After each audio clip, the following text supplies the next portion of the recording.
श्रीलंका की बुरी हालत के लिए कौन किस हद तक जिम्मेदार है, इसका जवाब अमेरिकी खुफिया एजेंसी CIA के मुखिया बिल बर्न्स ने दिया है।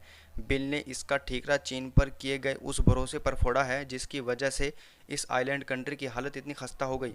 दरअसल पिछले कुछ महीनों से यहाँ खाने पीने के सामान पर दवाओं, रसोई गैस और डीजल पेट्रोल की भारी किल्लत है।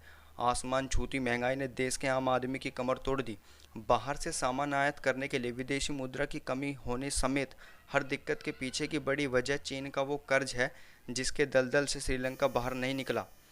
बिल के अनुसार कहा जा रहा है कि श्रीलंका के नेताओं द्वारा ऊंची ब्याज दरों पर लिया गया चीन का कर्ज देश के आर्थिक पतन के प्रमुख कारणों में से एक था। उन्होंने कहा कि चीन के पास ऐसे देशों को फंसाने के लिए चारा फेंकने के नाम पर विदेशी मुद्रा की कोई कमी नहीं है। इसके अलावा अपनी मुद्रा के इस्तेमाल की शर्तों की वजह से उसके निवेश के ऑफर इतने आकर्षक बन जाते हैं कि अधिकांश देशों के राजनेता उससे इनकार नहीं कर पाते। एस्पेन सिक्योरिटी फोरम में अपने संबोधन में बर्न्स ने कहा कि दुनिया के हर देश को आज श्रीलंका की हालत पर ध्यान देना चाहिए।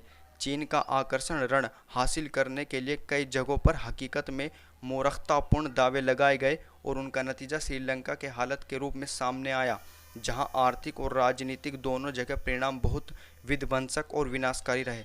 बिल ने कहा है कि मुझे लगता है कि न केवल मिडिल ईस्ट और साउथ एशिया में बल्कि दुनिया भर में कई अन्य देशों के लिए ये वो सबक होना चाहिए ताकि उनसे भविष्य में श्रीलंका जैसी गलती ना हो।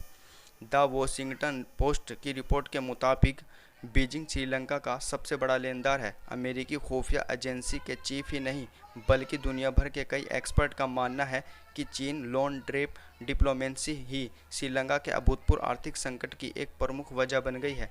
चीन ने श्रीलंका में भारी निवेश किया और पूर्व राष्ट्रपति गोटाबाया राजपक्षे के साथ मिलकर काम करने का फ़ायदा उठाया। साल 2000 से 2020 तक चीन ने श्रीलंका में करीब 12 अरब अमेरिकी डॉलर का कर्ज दिया। रिपोर्ट में साफ किया गया है कि श्रीलंका की वर्तमान हालत की सबसे पहली दस्तक 2017 में देखने को मिली थी, जब श्रीलंका एक बंदरगाह के निर्माण के लिए 1.4 अरब डॉलर का लोन नहीं चुका पाने के लिए वैश्विक सुर्खियों में आया था। तो दोस्तों, वीडियो को लाइक करें, चैनल को सब्सक्राइब करें और बेल आइकन को प्रेस करना ना भूलें।